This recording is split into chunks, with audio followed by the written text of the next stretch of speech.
Tokoh utama tidak hanya memiliki nasib mujur, kemampuan memanjat pohon juga sangat mengesankan. Tidak ada tindakan perlindungan apapun. Tokoh utama dengan tangan kosong berhasil memanjat pohon raksasa setinggi 30 meter. Tindakan ini tampak berbahaya. Sebetulnya, ini adalah tindakan yang sama sekali tidak aman. Jika tiba-tiba terjadi kesalahan, ringan lainnya bisa menjadi anak muda yang tersesat. Parahnya, bisa berarti meninggal dunia sebelum waktunya. Oleh karena itu, hal seperti ini hanya bisa dilakukan saat siang. Karena cepat atau lambat akan terjadi masalah. Dan tokoh utama beserta sepupunya, Ao Dekun, melakukan tindakan yang begitu berisiko. Hanya demi madu liar yang hijau, murni, alami, dan tanpa bahan tambahan. Yang bebas dari bahan tambahan berbahaya dan trik curang. Setelah semua, nenek moyang tokoh utama, Ao de Lao Zuo Mu Wrwnnyr, Cheng Jing mengatakan, uang yang hilang bisa dicari kembali. Jika hati nurani hilang, maka bisa mendapatkan lebih banyak. Namun di era kemerosotan moral ini, pandangan keliru dari nenek moyang hanya bisa dianggap sebagai lelucon. Dan untuk mengambil alih pasar madu lokal, harus menggunakan bahan asli dan berdagang dengan jujur. Hari ini, Ao de Biao juga menerima pesanan dari majikannya tepat waktu. Dia harus membantu majikannya mencari madu liar yang paling berharga di Ao de. Di tengah benua ini, Ao de Biao dan Ao de Kun berdua mencari di pegunungan selama 2 hari dan 1 malam. Meskipun di perjalanan mereka menemukan banyak hasil hutan dan makanan lezat, namun mereka tetap tidak menemukan jejak madu liar.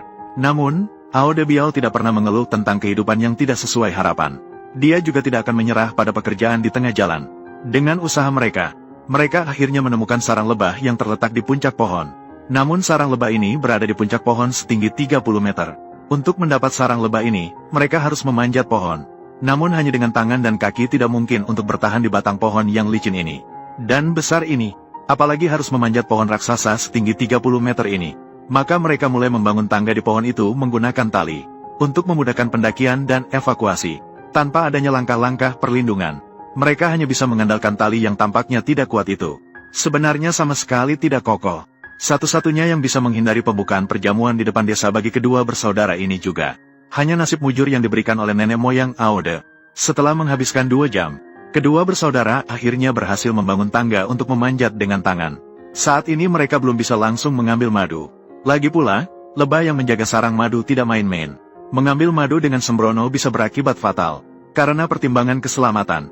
Setelah kembali ke tanah, kedua bersaudara itu menggunakan daun dan rumput kering, untuk membuat beberapa alat penghasil asap sederhana.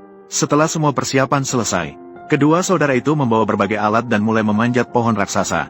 Karena telah melakukan persiapan sebelumnya, kedua saudara itu memanjat dengan sangat mudah.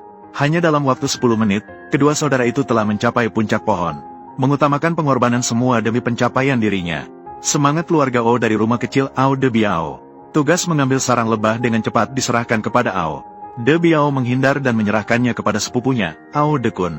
Terlihat Ao de Kun memegang bom asap dengan hati-hati, mendekati lokasi sarang lebah. Di bawah pengusiran asap tebal dari bom asap, lebah di dalam sarang segera berlarian menjauh. Ao de Kun melihat bahwa si lebah kecil tidak waspada dan tidak menghindar. Mengambil tanpa etika si lebah kecil, buah kerja keras selama 1 tahun. Dan kata pepatah, tinggalkan jalan untuk bertemu kembali di kemudian hari, agar bisa kembali tahun depan untuk mengunjungi sekumpulan lebah ini.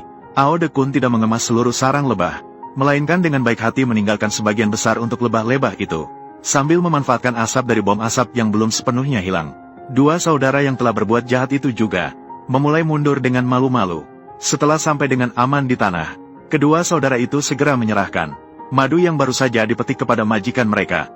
Meskipun perjalanan memanen madu ini bagi saudara Ao de Biao, dua saudara itu menghasilkan pendapatan yang cukup banyak. Namun, tindakan yang tampaknya sangat berbahaya ini, mohon kepada para teman yang nasibnya kuat untuk tidak meniru. Saat menemui sarang lebah di alam bebas, menghindar secepatnya adalah langkah terbaik.